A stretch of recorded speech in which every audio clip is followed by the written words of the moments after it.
정확하게 2주 전 수요일이었습니다. 그날따라 아침 예배를 마치고 나서 좀 몸이 피곤해서 누워 있는데 8시 20분쯤에 바로 경보가 떴습니다. 전북 부안군 지진 4.8이라는 지진 말입니다. 정확하게 딱 3초 지나니까 바닥이 울리더라고요. 경험하셨을지 모르겠습니다만은 교회 사택 바닥이 울리기 시작했습니다. 와, 서울에서도 이 정도면은 전라도에서는 더 큰일 났겠구나라고 생각이 돼서 아무래도 제 본가가 전라북도 순창이다 보니까 거기다 연락을 했습니다. 다들 크게 지진을 느꼈다고 합니다. 광주에 있는 친구들에게도 많이 느꼈다고 하고, 심지어 부안에 있는 제 친구는 자기의 그 지진의 진앙지가 자기 아파트 옆이었기 때문에 아파트가 무너지는 줄 알았다고 합니다. 큰 소리가 나고, 심지어 오래된 건물들은 다 금이 갔다고 합니다. 그러면서 우리나라도 더 이상 안전지대가 아니구나 라고 싶어서, 그리고 또 최근에는 우리나라도 더 이상 지진 안전지대가 아니기 때문에 언제나 건축을 할 때도 내진 설계를 하게 돼 있습니다. 한참 지진에 대해서 주변 사람들의 안부를 묻다 생각해보고, 그날 저녁쯤 생각해보니까 지진 하면은 여호와의 날의 징조인데 라는 생각이 들었습니다. 과연 하나님께서는 이 지진을 통해 우리에게 무엇을 말씀하시려고 하시는가라는 생각을 하게 되었습니다. 그래서 오늘 본문을 요엘서로 잡게 되었습니다. 바라기는 지진 후에 여호와의 세밀한 음성이 우리 성도들 가운데서도 함께 전해지기를 소망합니다. 여러분들께서는 얼마나 여호와의 날에 대해서 생각하고 사시는지요? 혹시 지진을 보시고 여호와의 날을 한번 생각하셨을까요? 오늘 함께 읽은 요엘서의 주제가 바로 여호와의 날을 얘기합니다. 그래서 요엘서는 재앙과 심판이 있기 때문에 구약에서 또 다니엘서와 같이 구약에 있는 요한 계시록과 같다라는 이미지를 갖기도 합니다. 이 요엘서는 언제 쓰여져 있는지 정확하게 알지 못합니다. 요엘서 1장 1절을 보면은 바로 이렇게 단순하게 나옵니다. 함께 읽겠습니다. 부드엘의 아들 요엘에게 임한 여호와의 말씀이라. 아멘. 부드엘이라 아들이라고 적혀 있는데 어느 시기인지 정확하게 추정이 안 됩니다. 그리고 이 말씀 가운데 부드엘, 요엘 전혀 단서가 없습니다. 개인적으로 궁금하긴 하지만은 학자들은 이렇게 쓰여진 이유는 오히려 단순합니다.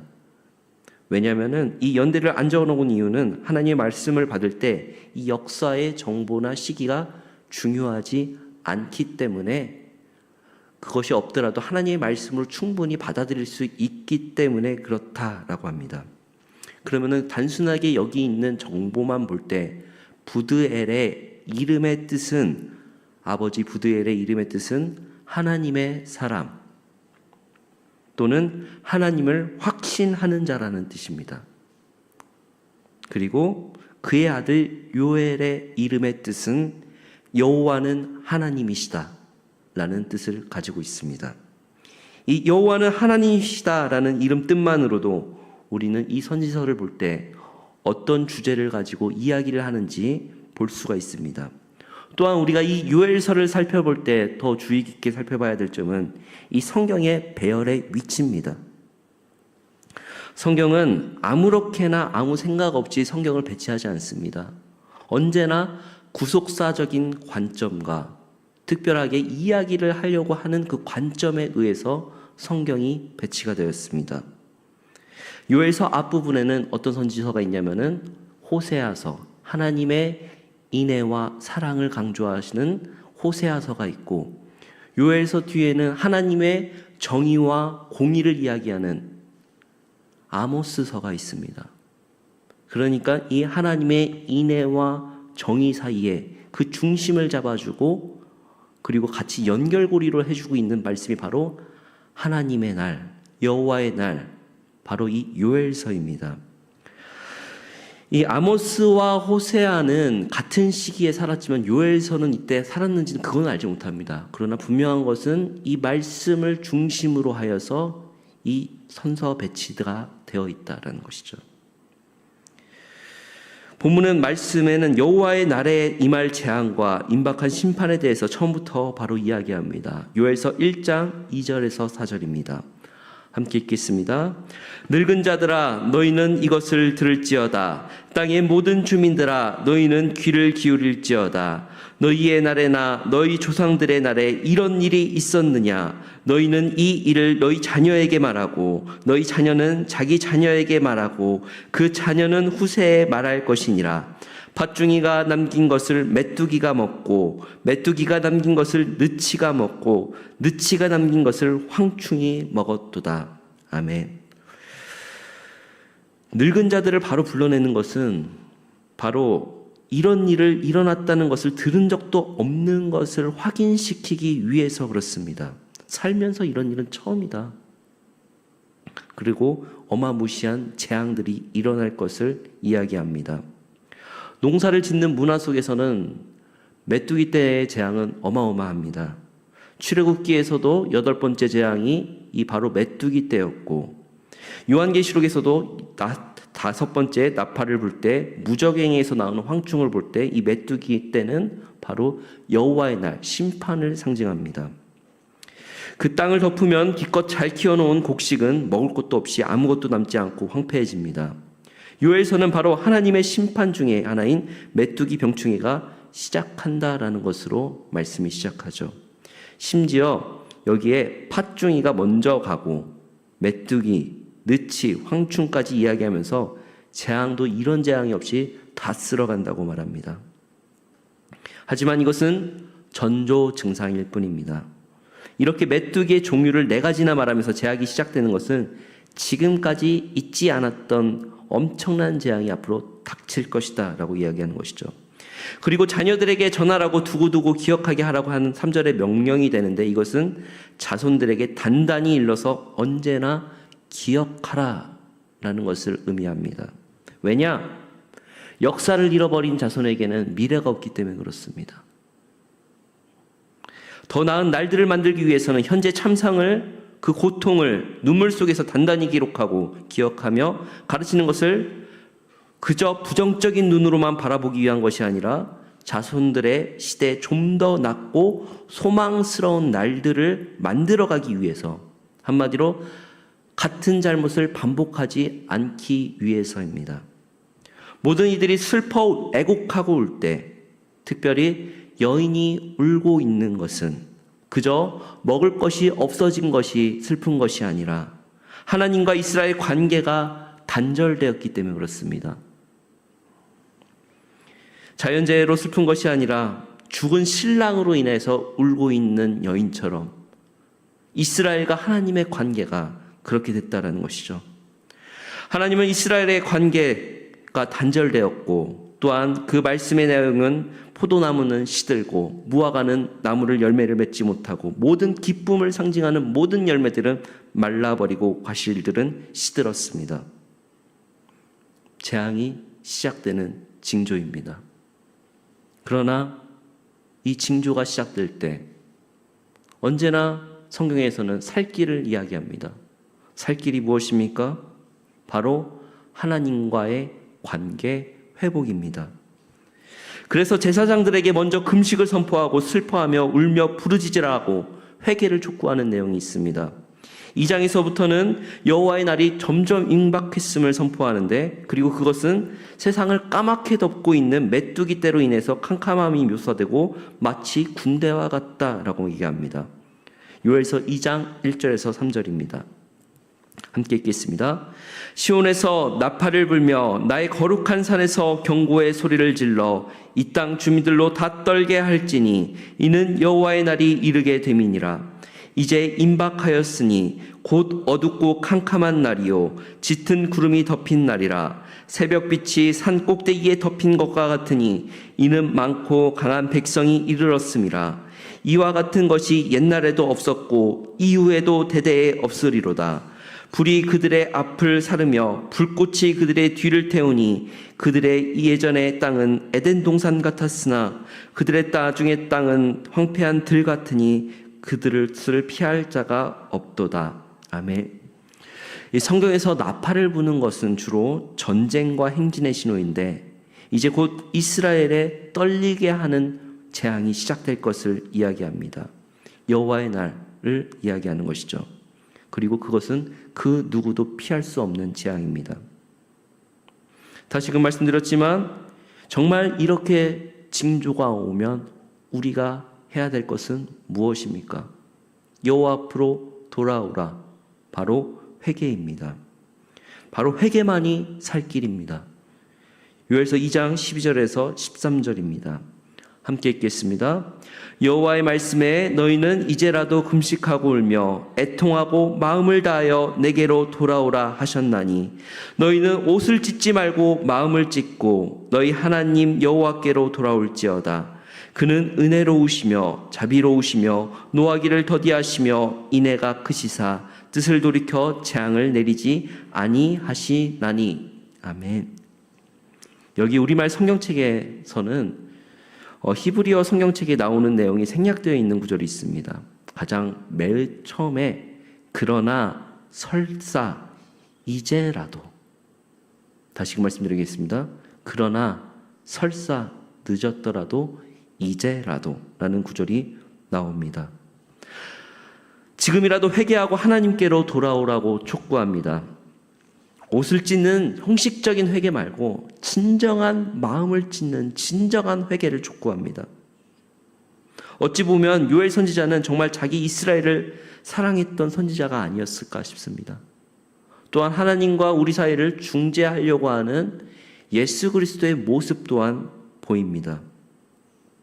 모든 재앙, 모든 심판이 성서적으로는 결국 인간의 죄로 말미암은 것이고 그 하나님과의 관계를 회복하면 창조 세계의 회복과 모든 것이 아름답게 회복되기 때문에 우리는 회개해야 된다라는 것이죠. 현 시대도 마찬가지입니다. 메뚜기 떼가 등장하는 이유가 무엇입니까? 바로 학자들은 이상기후 때문에 그렇다라고 말합니다.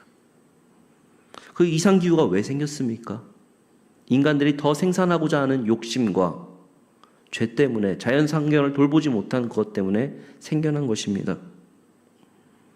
창조 세계가 신음하고 탄식하는 결과 가운데서 일어난 것이죠. 세상이 신음하는 이유는 단지 환경 파괴나 자연재해뿐만 아니라 그 이유는 하나님을 떠난 백성, 하나님을 떠난 교회야말로 우리가 말하는 재해가 일어나는 원인이라는 것입니다.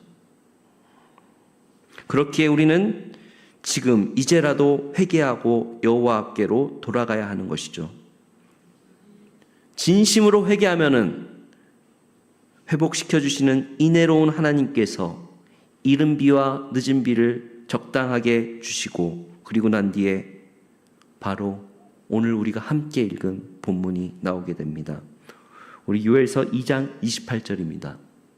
우리 한 목소리로 같이 읽겠습니다.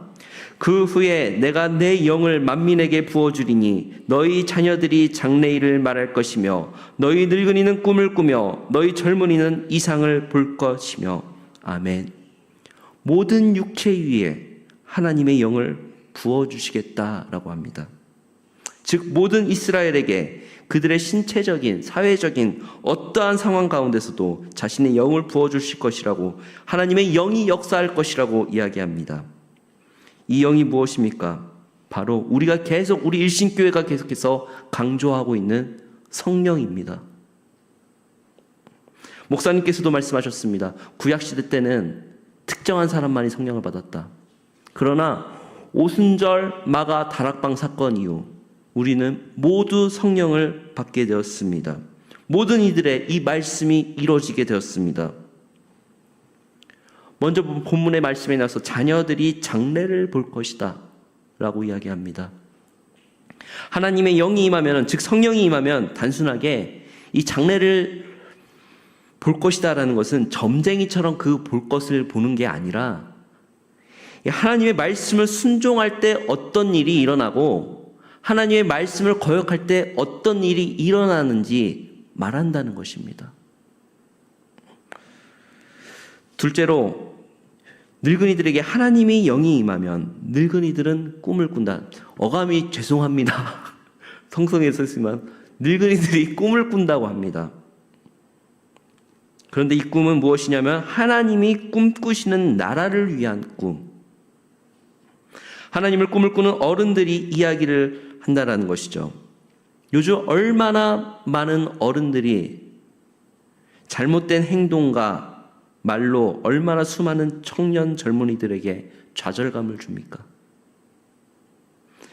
그러나 성령이 임한 늙은이는 젊은이들을 좌절시키지 않습니다.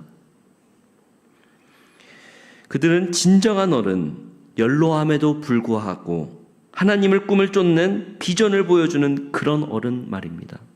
그 어른의 한마디가 그 젊은이를 살립니다. 희망을 줍니다. 소망을 줍니다. 그런 꿈꾸시는 우리 일신의 어른들이 되시기를 주님의 이름으로 소망합니다. 젊은이들에게는 하나님의 영이 임하면 환상을 본다고 합니다. 영어 성경들은 이 환상을 하나같이 비전이라고 번역했습니다. 그래서 우리가 비전 그렇게 이야기를 하는 것입니다. 그런데 종종 젊은이들은 자신의 야망을 하나님의 이상으로 착각하고 자신의 욕심을 하나님의 길이라고 둔갑하는 경우가 많습니다. 그러나 분명히 그것은 아니라는 사실입니다. 환상이란 살벌하고 치열한 현실에 치여 지극히 현실적인 세상 가운데 자신의 영광만을 위해 사는 것이 아니라 하나님이 주시는 새로운 날들에 대한 환상을 보게 되는 것이 바로 성령이 임한 환상을 보는 것입니다. 우리 일신의 젊은이들, 우리 일신의 청년들이 그런 환상을 꿈꾸는, 그런 진정한 비전을 꿈꾸는 자녀들이 되길 소망합니다. 그리하여서 여호와의 날이 임하기 전에 누구든지 여호와의 이름을 부르는 자는 구원을 얻으리라 라고 말하는 내용이 바로 우리가 오늘 함께 읽은 본문입니다.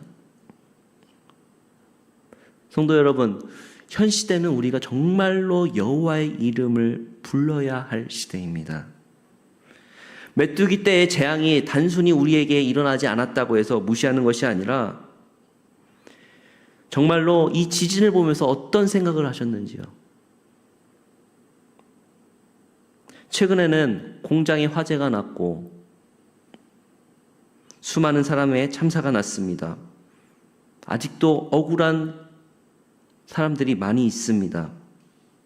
그런데 그것은 분명히 인간의 죄로 말미암아 벌어진 인재라는 것이죠. 인간의 욕심과 죄로 인한 재난은 또한 지금은 전쟁도 일어나고 있는 시점입니다. 어떻게 21세기에 이런 일이 있는가라고 충격을 주고 있습니다. 바로 지금 이때 우리는 여호와의 이름을 부르며 회개해야 될 줄을 믿습니다. 그리하면 인애로우신 하나님께서 반드시 회복시키리라 믿습니다. 그리고 난 뒤에 우리는 성령 충만해야 합니다. 누구 하나 서로 양보하지 않고 갈등과 불신 속에서 살아가고 있는 이 시대상 속에서 성령 충만함을 받아 나의 야망과 나의 욕심을 내려놓고 하나님의 꿈을 쫓고 그 나라를 꿈꾸는 하나님의 자녀들이 이 시대는 정말로 필요합니다. 이런 자녀들 될 수 있게끔 기도해 주십시오. 정말로 성령 충만함이 필요한 시대, 우리 교회가 정말 성령의 교통왕이 충만한 교회가 되길 바라는 마음입니다. 잠시 어제 있었던 일을 나누면서 말씀을 마무리하고자 합니다. 우리가 RTA 현지 지도자 친구들을 보면서 제가 참 느낀 게 있다라고 하면은, 야, 똘똘하다. 눈빛이 살아있다. 야, 쟤들이 앞으로 저 나라에 가서 지도자 역할을 하겠구나 라는 생각을 했습니다. 우리 교회가 참 큰 역할을 하고 있습니다.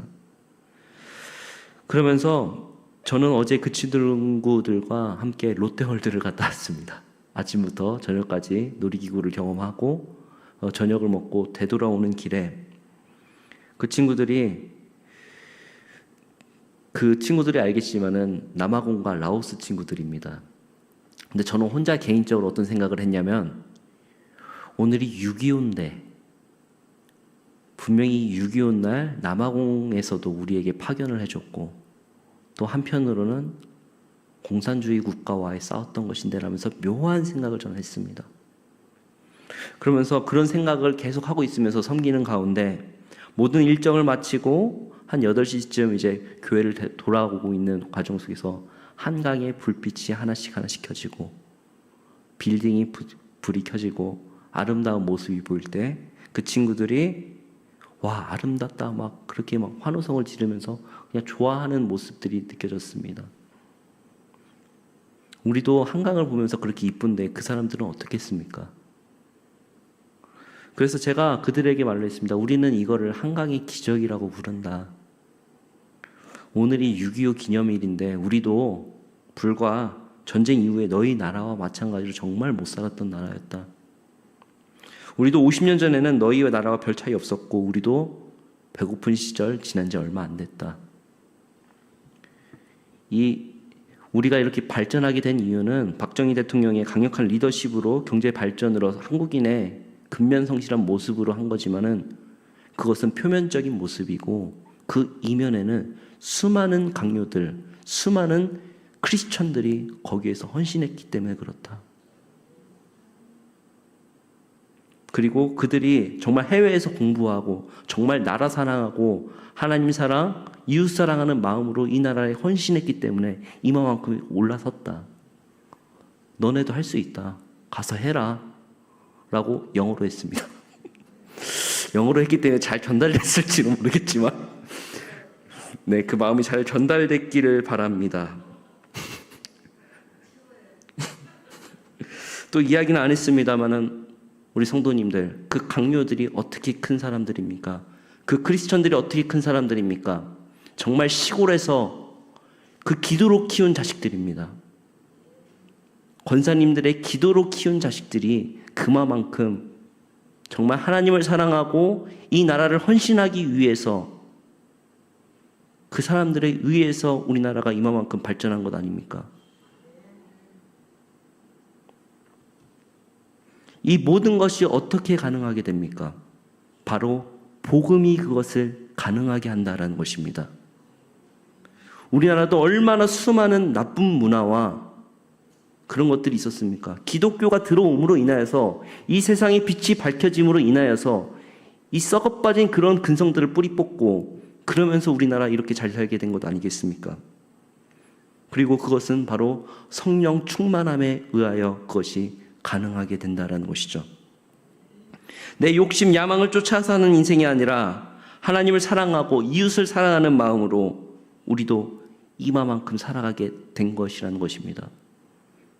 그러나 안타까운 것은 지금 이 시대 상황에서 그런 마음들을 잃어버리는 교회, 잃어버리는 젊은이들이 있다는 것이 우리의 마음을 아프게 합니다.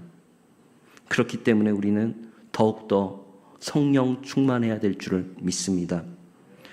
요에서의 마지막에는 이렇게 이야기합니다. 3장 21절입니다. 함께 읽겠습니다. 내가 전에는 그들의 피 흘림 당한 것을 갚아주지 아니하였거니와 이제는 갚아주리니 이는 여호와께서 시온에 거하심이라. 아멘. 이전에는 그들의 피 흘림을 당한 것을 갚아주지 않았지만 이제는 갚아주리라 라고 말합니다. 우리 성도 여러분, 이 시대야말로 정말 성령 충만함의 시대.